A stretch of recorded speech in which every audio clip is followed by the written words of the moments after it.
ते स्वतः एका ताफ्यातून मिरवणूक काढत लोकांना पेट्रोल आणि डिझेल वाचवण्याचे आवाहन करत आहेत. भारताची अर्थव्यवस्था आतून पोखरली आहे आणि युद्ध हे केवळ एक निमित्त आहे. मनसे अध्यक्ष राज ठाकरे यांनी पंतप्रधान नरेंद्र मोदींवर टीका केली. कुर्ल्यात सिलेंडर माफियाचा पर्दाफाश, अवैध गॅस रिफिलिंग उघडकीस, इंधन वाचवण्याच्या आवाहनादरम्यान काळा बाजार वाढला, पोलिसांनी गुन्हा दाखल केला. पंतप्रधान नरेंद्र मोदींच्या आवाहनानंतर आता महाराष्ट्र सरकारने इलेक्ट्रिक वाहने आणि ऑनलाईन बैठकांवर लक्ष केंद्रित करून इंधन बचतीवर भर दिला.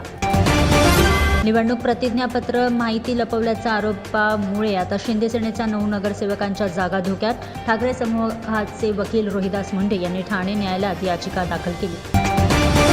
वैद्यकीय विद्यार्थ्यांसाठी मोठी बातमी. 3 मे रोजी होणारी नीट UG परीक्षा रद्द. पेपर फुटीनंतर मोठी कारवाई. परीक्षेच्या नवीन तारखा लवकरच जाहीर होणार. बिघडत चाललेल्या जागतिक परिस्थितीच्या पार्श्वभूमीवर देवेंद्र फडणवीस यांनी एक मोठा दावा केला. 2030 पर्यंत महाराष्ट्र $1 ट्रिलियन अर्थव्यवस्था बनेल. त्याचा आराखडा तयार आहे. मध्य पूर्वेतील तणावाच्या पार्श्वभूमीवर शरद पवार यांनी नरेंद्र मोदींच्या आवाहनावर टीका केली. अशा अचानक घोषणांमुळे देशाच्या अर्थव्यवस्थेला धोका निर्माण होऊ शकतो, असं ते म्हणाले.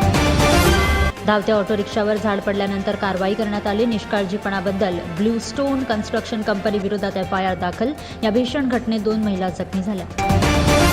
रुग्णवाहिकेसाठी गेट रिकामे करण्यास सांगितल्यावर एका सुरक्षा रक्षकावर प्राणघातक हल्ला झाला. रुक्मिणी रुग्णालयातील या घटनेमुळे लोकांमध्ये संताप निर्माण आणि आरोपीला तात्काळ अटक करण्याची मागणी करण्यात आली.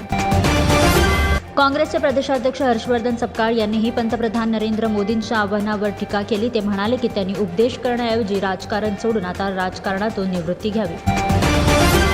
नालासोपारा येथे महानगरपालिकेकडून मोठी हलगर्जीपणा. एका महिलेचा पाय तुटलेल्या गटारात अडकला. वेदनेने विव्हळणाऱ्या त्या महिलेला रुग्णालयात दाखल करण्यात आले.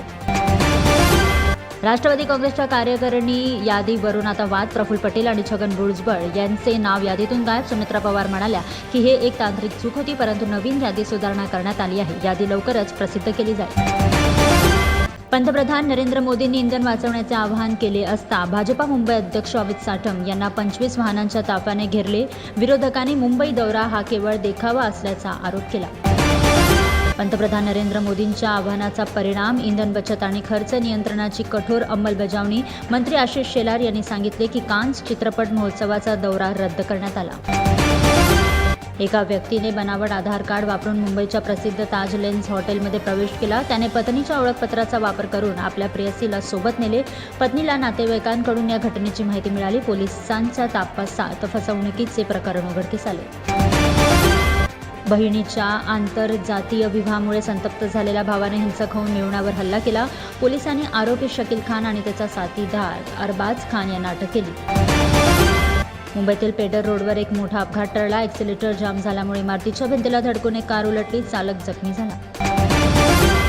उपमुख्यमंत्री एकनाथ शिंदे यांनी हिमंता बिस्वा शर्मा यांना अमित शाह यांचा आशीर्वाद असे म्हणत शुभेच्छा दिल्या. रणनीती आणि पंतप्रधान नरेंद्र मोदींच्या जादूने इतिहास घडवला.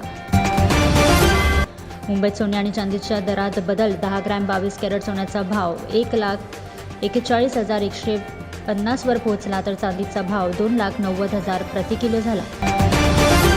हिमंता बिस्वा शर्मा दुसऱ्यांदा आसामचे मुख्यमंत्री बनले, ज्यामुळे NDAच्या 3ऱ्या कार्यकाळाची शानदार सुरुवात झाली.